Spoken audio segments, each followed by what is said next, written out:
સ્વામિનારાયણાય નમઃ.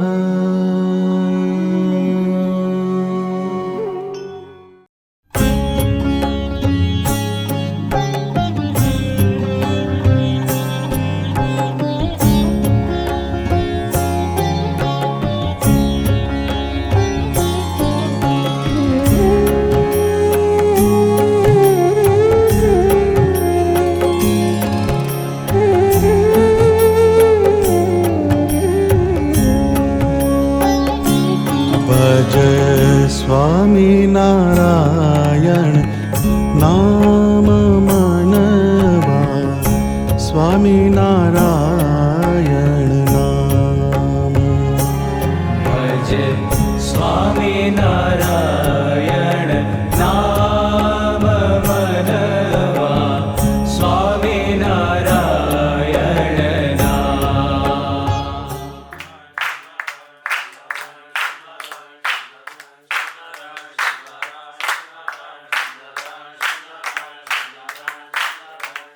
આશારૂપી મહાનદી ઊંડી બહત અપાર, મુક્ત મનોરથ નિરમે બુડ્યો સબ સંસાર. પ્રભુ પદ પંકજ નાવ में प्रेम से बैठत जोय, मुक्त कहे आशा नदी, सहज तरत है सोई, सहज तरत है सोई. મુક્તાનંદ સ્વામીએ આશા કો અંગ એવો એક નાનો વિષય લખ્યો. આશારૂપી મહાનદી, જેમ પેલી નાઇલ નદી હોય, કેટલી મોટી નદી હોય, એમાં સ્ટીમર હેડી જાય. મહાનદી ઊંડી બહત અપાર, એનું બહુ ડેપ્થ વાળી હોય, બહુ ઊંડી હોય. આશા નદી ઊંડી બહત અપાર એટલે એનો ફ્લો બહુ હોય નદીની અંદર. એમાં બધા તણાય, હાથી તણાઈ જાય, જે આવે તણાઈ જાય, એનો ફ્લો જેવો. એમ આશા નામની નદી છે, આશારૂપી નદી. બધા જ એમાં તણાય છે ને. તારે આશા વગરનો કોણ છે? બધા આશા કરી કરીને બેઠા હોય. અમારે હોય તો ગુરુન ચેલાની આશા હોય, એમાં પાછું નવું નહીં.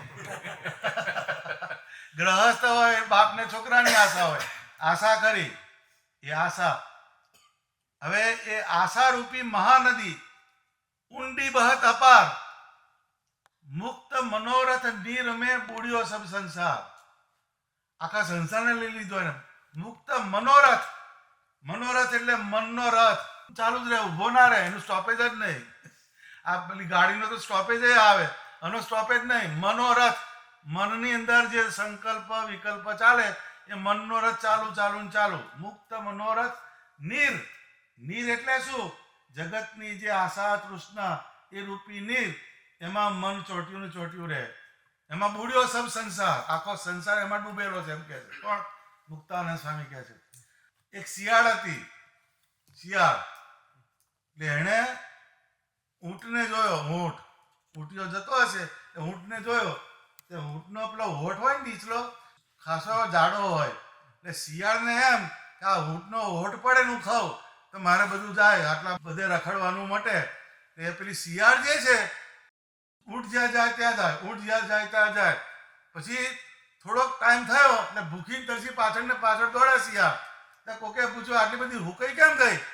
તો કે પેલી શિયાળ કહે છે કે આ ઊંટનો હોઠ પડે અને અરે ગાડી પડતો હશે, ઊંટનો હોઠ મરી જઈશ તો ઊંટનો હોઠ પડવાનો નથી. આમ ઊંટીના હોઠ પાછળ જાય છે બધા. આશા જે કરી બધા આશા જ કરીને તાર બધા મનનો રથ એ ચાલુ ને ચાલુ રહે, એ બંધ થતો ને એ વિરામ ક્યાં થાય તો કે ભગવાનનો સંબંધ થોડો કરો ત્યાં આગળ મનનો રથ ઉભો રહી જાય. અસ્થિર મન સ્થિર થયું, ગયું અંતરનું અધીર રે, વસ્યા હૃદય સ્વામિનારાયણ વીર રે. એટલે ફ્લોટિંગ વોટર હોય આ એકદમ સ્થિર થાય ત્યારે એમાં તમારું પ્રતિબિંબ દેખાય, બાકી મેળ પડતો નથી. એટલે આશારૂપી મહાનદી, મોટી નદી આશા કરી એટલે શ્રીજી મહારાજે વર્તમાન ફેરવ્યા. 108 વર્તમાન, એમાં એક વર્તમાન એવું ફેરવેલું કે ફળાવ ઝાડ વાવવું નહીં, આંબો ચીકુ એવું ઝાડ વાવવાનું નહીં, પણ ત્યાગીને કીધું તમારે નહીં. ત્યાગીને એવું વર્તમાન આપેલું કે ફળ જેને આવતું હોય એવું ઝાડ વાવવાનું નહીં. કેમ કે આંબો વાવે તો કેરીમ જીવ જાય, ચીકુ વાવે તો ચીકુ આવશે ને ખાવ એમાં જીવ જાય. એટલે એ આખી વાત જે છે એ બહુ ઊંડી વસ્તુ છે. એટલે એ જે તૃષ્ણા અને આશા એ બહુ ડેન્જરમાં ડેન્જર. આશા જ તમને મારે ને તારે. જેને આશા કરી એટલે જય સ્વામિનારાયણ એને ક્રાઇસિસને વેલકમ કર્યો, એ આશા કરી. એટલે જેને આશા ના હોય એ માણસને કશી માથાકૂટ પડે નહીં. એટલે શ્રીજી મહારાજના સમયમાં મહારાજ લોજમાં હતા, રામાનંદ સ્વામીના આશ્રમમાં. એમાં જાનકીદાસ અને બીજો એક એનો ચેલો, આ 2 જણ દ્વારિકાની યાત્રાએ નીકળ્યા, દ્વારિકા જવા ચાલતા ચાલતા ચાલતા.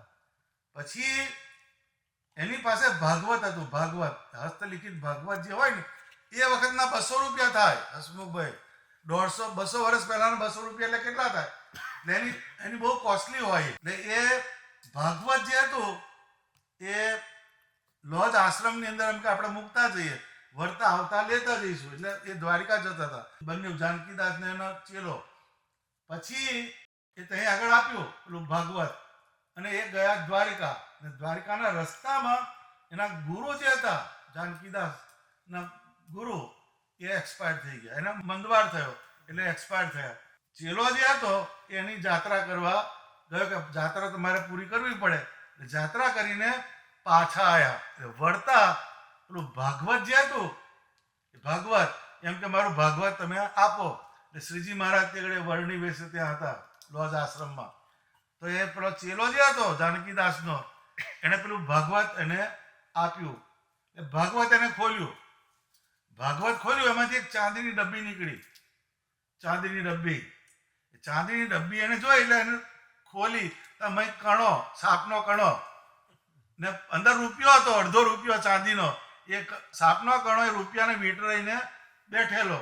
હવે આનો હિસાબ મળ્યો નહીં. પછી શ્રીજી મહારાજ વર્ણી વેશ હતા એટલે કે આ કણાનો તારે હિસાબ જોવો છે? તો કે હા, કે છે. ભગવાને પાણી છાંટ્યું, અંદરથી જાનકીદાસ પ્રગટ થયો. જાનકીદાસ એનો ગુરુ, એ પેલો કણો થઈને અંદર ગયો. કેટલો? અડધો રૂપિયો ચાંદીનો. પણ એની અંદર એની વાસના ગઈ. હવે નીકળ્યો દ્વારકા જવા, નીકળ્યો છે દ્વારકાની યાત્રાએ. ભાગવતની અંદર ચાંદીની ડબ્બી ને એમાં અડધો રૂપિયો, અને એને વીંટળાઈને અડધા રૂપિયાની અંદર આટલો જાય તો લાખો રૂપિયા શું થાય? એટલે ભગવાનના સમયની અંદર આવા એપિસોડ બને. એટલે એ આશા ને તૃષ્ણા એ તમને અહીં મૂકી રાખે, જવા ના દે. જ્યાં આશા કરી એટલે તમને અટકાયા. કોઈ પણ જગ્યાએ તમે એક્સપેક્ટેશન રાખ્યું એ તમારું માઇન્ડ ત્યાં જાય, બોડી ત્યાં જાય, તમારું થિંકિંગ ત્યાં જ જાય. હવે આશારૂપી મહાનિધિ ઊંડી બહત અપાર, મુક્ત મનોરથ નિર્મે બુડ્યો સબ સંસાર. આ જાત્રાએ જવા નીકળ્યો છે દ્વારિકાની, પણ અંદર રૂપિયાની અંદર રટણ છે. એટલે ગયો ક્યાં આગળ? અહીંયા આગળ પેલી શિયાળ, એને ઓટ ખાવો છે, એ મળવાનો નથી. એ આશા કરી, એ આશા ફૂલફિલ થવાની નથી. આશારૂપી મહાનદી ઊંડી બહત અપાર, મુક્ત મનોરથ નિર્મે બુડ્યો સબ સંસાર. આ પ્રોબ્લેમ છે, એનું સોલ્યુશન આપે પાછા. એકલો પ્રોબ્લેમ આપીને છોડતા નથી. પ્રભુ પદ નાવ મેં પ્રેમ સે બેઠત જોઈ, મુક્ત કહે આશા નદી સહજ તરત હે સોય. પ્રભુ પદ, ભગવાનના ચરણારવિંદ રૂપી નાવ, એમાં બેસે. કેવી રીતે? પ્રેમથી. આપણે બેઠા ખરા પણ પ્રેમથી નહીં. આપણે પ્રેમથી નહીં બેઠા, પ્રભુનું પદ લઈએ છીએ પણ જયારે ફફડાટ થાય ત્યારે પછી પાછું બીજે જતું રહે આપણું. ઓરિએન્ટેશન બદલાઈ જાય. પણ જ્યારે બીપી આવું થાય ત્યારે બધું યાદ આવે, જન્મંગલ યાદ આવે, વરતાલ યાદ આવે, અમદાવાદમાં આટલો થાળ કરાવજો, એ બધું ત્યારે આવે. પણ એ પ્રભુ પદ પંકજ, પંકજ એટલે કમળ, ભગવાનનું ચરણારવિંદ, એ રૂપી નાવ પ્રેમ સે બેઠત જોઈ, મુક્ત કહે આશા નદી, સહજ તરત હે સોય. એ જે આશા નદી જે છે એને તરવી હોય તો ભગવાનના ચરણારવિંદ રૂપી નાવ, એનો સહારો લેવાનો. એટલે બ્રહ્માનંદ સ્વામીએ કીધું કે દુઃખ દરિયા સંસાર છે, તુમ બિન કૌન તારે, સહજાનંદ નાવ સમાન હો હમ શરણ તુમારે. એને નાવની ઉપમા લી. તમારે નાવની ઉપમા આપી એટલા માટે આપી તો કે એ જેમ ભગવાને એનો દાખલો આપ્યો કે આત્મનિષ્ઠાવાળો માણસ હોય એ ભૂખ, તરસ, ટાઢ, તડકો એ બધું સહન કરી જાય, પણ મૃત્યુ સમય આવે ત્યારે ભગવાનની મૂર્તિ રૂપી, ઉપાસનાની મૂર્તિ રૂપી નાવની જરૂર પડે. જેમ તરવાનું હોય, નદી તરી જાય, કોક સરોવર તરી જાય, પણ દરિયો તરવાનો હોય તો કોણ તરે? દરિયો ના તરાય, ત્યાં નાવની જ જરૂર પડે. એમ આ સંસાર રૂપી દરિયો એને તરવો હોય તો ભગવાનની મૂર્તિ રૂપી નાવની જરૂર પડે. રોજ જે નાવડીમાં બેસતા શીખવાનું. હા, નાવમાં બેસવાનું, આપણે સેલિંગ કરવાનું. જેમ પેલા નહીં જતા ક્રૂઝમાં બેસીને, આ ક્રૂઝ છે, અંદર બિહાર્યું છે, પેલા ક્રૂઝમાં જાય છે બધા. આ ક્રૂઝ શું ખોટું છે? આપણે ભગવાનની મૂર્તિ રૂપી ક્રૂઝ, એની અંદર બધું આવે. ભગવાનની મૂર્તિ છે, એમાં 5 વિષયનું સુખ મળે તમને. ભગવાન જે છે એની મૂર્તિ, એમાં 5 વિષય 5 in 1. જગતનું હોય, હાંભળો દેખાય નહીં. તમે હાંભળવાનું નથી કાઢ્યું તો એમાં દેખાય નહીં કશું. પછી સુગંધી ના આવે. તમે કોઈ પણ સોંગ આવે એની સુગંધી આવે, એનો ટેસ્ટ આવે છે? એક જ આવે. શબ્દ, સ્પર્શ, રૂપ, રસ અને ગંધ, આ 5 વિષય છે. ઇન્ડિવિજ્યુઅલી દરેકમાં એક જ હોય, પણ ભગવાનમાં 5. એની મૂર્તિનું દર્શન થાય, એની વાણીની કથા સંભળાય, એના પ્રસાદનો તમે આરોગી શકો, એના ચડેલું અત્તર તમે સૂંઘી શકો, એની મૂર્તિનો સ્પર્શ એ કલ્યાણ કરનારો. એ 5 in 1 છે. ભગવાનની મૂર્તિ 5 in 1. એટલે એને નાવની ઉપમા કેમ આપી? કે તારે. જેમ નાવ જે છે એ કોઈને ડૂબાડે નહીં, એ તારે. એમ ભગવાનનો થોડોક સંબંધ હોય, એની મૂર્તિનો આશ્રય કરીએ તો આપણને તારે. તમારે હીરાબાની લાઈન પકડવાની. આ બધું ચોકટું બેહે છે હીરાબાની જોડે. હીરાબા જે હતા એમના મધર, દર્શન કરવા જેવા હતા. એમના જે મધર જે હતા બહુ જુદી હતી એમની આખી રીત. બધા છોકરાને સંસ્કાર એમને આપેલા છે. એમના ઘેર ભોયરામ મંદિર હતું, બધાને બેહાડે, લાઈનસર બેહાડે, મિલિટરીની જેમ. એ બધી વહુઓ, બધા છોકરાને એ સંસ્કાર એમને પાડેલા. મારે એમની જોડે સારું બનતું હતું. કોક વખત મને બોલાવે, પછી મને કહે છે મારે બાપજીને તમે અહીં લઈને આવો કે છે. હું કહું શું કામ છે? મારે 2 બંગડીઓ આલવી છે. એમનો જીવ આવો. બાકી લેડી સોનું ના છોડે, સ્ત્રી હોય એ સોનું ના છોડે. તમે કે રૂપિયા આલો હોય તો હાલ, આમ આ નહીં. એનું સોનું હોય, એમાં જીવ હોય દરેકનો, એટલે એ છોડે ને. પણ એ માજી જે હતા એ ધામમાં ગયા ને, એના 2 મહિના પહેલાની વાત કરું છું. આ મને આમ કરે, જસભાઈ થઈ જાવ ને રે, આપણા દેવુભાઈ ત્યાં રહે, એટલે આમ કરે મને. એટલે કે કોઈ ના હોય તારે બોલાવે એમ. માજી બહુ હોશિયાર હતા. પછી મને ધીરાઈને આ બાજુ લઈ જાય, અહીંયા આવો, કે અહીંયા આવો, મારે બાપજીને 2 બંગડીઓ આલવી છે કે. એ આ ધામમાં ગયા પહેલાની વાત કરું છું. અને ભગતજીને ત્યાં બોલાયા અને 2 બંગડીઓ આપી, પછી ધામમાં ગયા છે. એ માજી એ જેવા તેવા નહીં. એ માજીના સંસ્કાર આપણે પકડી રાખવાના. જે બા હતા આપણા એ બહુ દૈવી હતા. એ હોય તો જ આ બધું હોય ને તારે. અમુક બેરાર ચેક તમે ફાળો છો ખરા, પણ એનું પૂર્ણ હોય પાછું. એમને એમ ના આવે. આપણે એમ સમજે કે આપણે બુદ્ધિશાળી નહીં, એની પાછળ કોકનું પૂન ચાલતું હોય. એટલે આપણે હીરાબા જે છે એની લાઈન પકડી જ રાખવાની. આપણે એના વંશમાં આપણે આવીએ.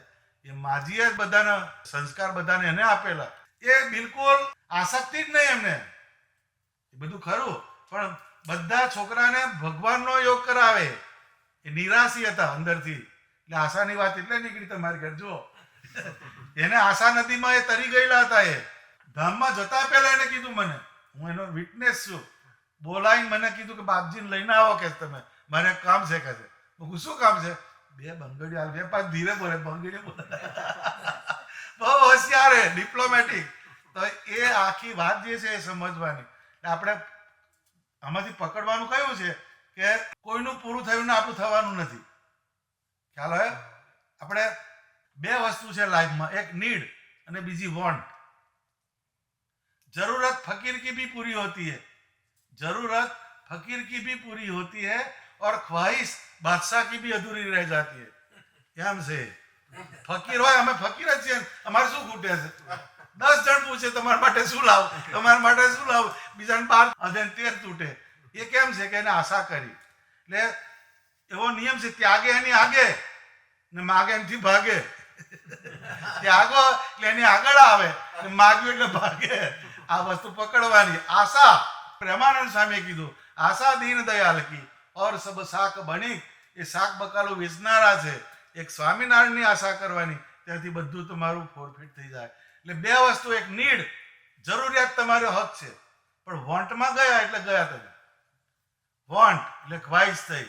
તમારા ઘરની અંદર તમે લેવિશલી રહેતા હોય, તમે બધા સ્ટેટસ વાળા હોય, ચંપલ હોય 8-10 જોડ ચંપલ, લગ્નમાં આ પહેરી જાય, જોબ પર આ પહેરી જાય, મીટિંગમાં આ પહેરી જાય, જુદા જુદા હોય. પણ અમુક જે બધા ટ્રિલિયનર હોય એના ઘરની અંદર રેક પડી હોય ચંપલની, એ તમે કરવા જાવ તો ખોટે ચડી જાવ. કેમ? એ વોન્ટ થઈ, તમારી નીડ નથી. નીડ નથી. જેવી વોન્ટ શરૂ થાય એટલે તમને ક્રાઇસિસમાં લઈ જાય. એ આશા, આશા એટલે વોન્ટ, અને નીડ એ તમારી જરૂરિયાત. નીડના આપણે હકદાર છીએ, આપણે આટલું જોઈએ, ધેટ ઇઝ અવર નીડ. પણ વોન્ટમાં જેવા ગયા એટલે તમે ક્રાઇસિસને ઇન્વાઇટ કરો છો. એટલે આ વાતને કાયમ ધ્યાન રાખવાની. કઈ? આશારૂપી મહાનદી. એને તરવી હોય તો સ્વામિનારાયણ ભગવાનની મૂર્તિનો તમે આશ્રય કરો તો તમારી આશાને કાપે. અને પેલી શિયાળની વાત યાદ રાખવાની. આ ઉઠ્યો છે, એનો હોઠ કોઈ પડવાનો નથી, એમાંથી કશું મળવાનું નથી. એટલે મળશે તો એક સ્વામિનારાયણ પાસેથી મળવાનું છે. આ વાતને આપણે અનુસંધાન રાખવાનું. અને રોજ જે થોડોક સમય આપણે મૂર્તિ સામે બેસાય ને એનું અનુસંધાન રાખવાનું. મૂર્તિ જે છે એ બધા સુખને કરનારી છે. જ્ઞાન જે આવ્યું એમાંથી આવ્યું, મંદિર થયા એમાંથી થયા, શાસ્ત્રો જે થયા એમાંથી થયા, નન સંતો જે બધા થયા એને કરેલા, બધાનું ટોટલ વાગીને ત્યાં આગળ જતું રહે. એટલે જેટલો બને એટલો આપણે ભગવાન સ્વામિનારાયણની મૂર્તિમાં જવાય એવો પ્રયત્ન કરવાનો. ને આશારૂપી નદી એમાં કોઈ તર્યો નથી, બધાને ડૂબાડનારી છે. એટલે એક્સપેક્ટેશન્સ જેટલી ઓછી કરો એટલો તમને ફાયદો. જેમ તમારો છોકરો હોય, તમે એને ભણાયો હોય, ગણાયો હોય, બધું કર્યું હોય, પછી તમે એને એક્સપેક્ટેશન કરો એ અહીંયા જ રહે, અહીંયા જ સેટ થાય, પણ કે મારે ડેડી થઈ જવું છે, એટલે પત્યું થઈ. એ આશા કરી એટલે તમને ક્રાઇસિસમાં લઈ જાય. એટલે આપણે હોલો બાંબુ જેવું રાખવાનું. હોલો બાંબુ જે હોય ને એની અંદર જે પ્લેયર જે હોય, પ્લેયર એ જે મેલડી વગાડે એ વાગે. વાંસળીની પોતાની ચોઈસ ના હોય. વાંસળી જે હોલો બાંબુ છે એટલે એની અંદર કોઈ અવરોધ નથી. વાંસળીની અંદર છે કશું, હોલો છે, હોલો બાંબુ કે છે. એટલે વાંસળી હોલો બાંબુ છે. ઉપરથી પ્લેયર જે એની નોટ્સ વગાડે તો વિરહનો રાગ વગાડે તો વિરહ વગાડે, પ્લીઝન્ટ મેલડી વગાડે તો પ્લીઝન્ટ મેલડી વગાડે, સેલિબ્રેશન વગાડે તો સેલિબ્રેશન વગાડે. એમ ભગવાન પ્લેયર છે, આપણે હોલો બાંબુ થવાનું. આપણી વાંસળીમાં જે વગાડવું એ વગાડે, ચોઇસ ઇઝ યોર્સ એમ કહેવાનું. આપણે હોલો બાંબુ રહેવાનું. અને ભગવાન જે આપણી પાસે કરાવે એ અવસ્થામાં આપણે જવાનું. એટલે એ આશા એને છોડીને પરમાત્માના આકારની આશા જો કરીએ તો that is the path of relaxation and bliss. એ ભગવાનના મૂર્તિનું અનુસંધાન કરીએ એ આપણને લાઈફમાં આગળ લઈ જાય. સહેજાનંદ સ્વામી મહારાજ જય.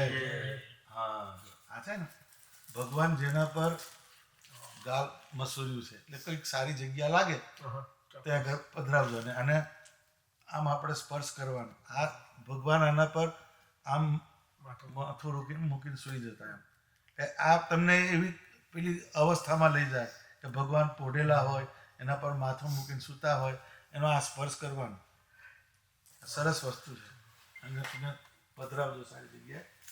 આ પ્રસાદીની ચાદર છે ને આ જે ભગવાન જે ગાદલા ઉપર બેઠેલા ને એની ટેક્સટાઇલની ડિઝાઇન છે.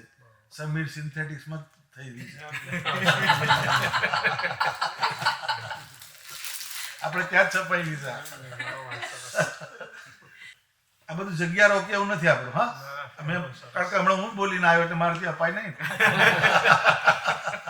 બરાબર, આ તો કશું વાંચવાનું તો છે નહીં ને. વાંચે એવું કોઈ છે ને ઘરમાં? આ પ્રસાદ લો, પ્રસાદ તો ખાજો. હા બસ આ એક મૂક. આ છે ને મંત્ર મશીન છે, એટલે પ્લગની અંદર મૂકજો એટલે આ 4-5 જાતની ધૂન છે એમાં. વાગ્યા કરે, માઇલ કરે ને, આ અનુસંધાન કરાવે. બસ આજે હીરાબાને યાદ કર્યા ને, મારે એમની જોડે સારું બનતું હતું. હા, જયારે જઉં તારે એમની સાથે બોલાવે અને બધી વાત કરે. આ નમનિયા કઈ કહેજો એમ કે મને એના અંદરથી પેલો પ્રેમ છોકરાઓ પ્રત્યે બહુ. છોકરાઓ ભગવાન કેમ ભજે એનું બહુ એમને તાન હતું એમ.